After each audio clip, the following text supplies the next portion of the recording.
On behalf of Expert Village, I'm going to talk a little bit more about the towels, getting those edges done so you can finish up, and then you may have to repeat these steps in the last half again to get the windows clean.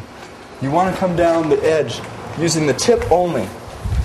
See, I'm only using one tip, then I rotate it through. If I have a wet tip again, I'll come down, and it leaves a wet streak on the window. I don't know if you can see, I'll do it right here, so you can see that. You can see there's water. You don't want that.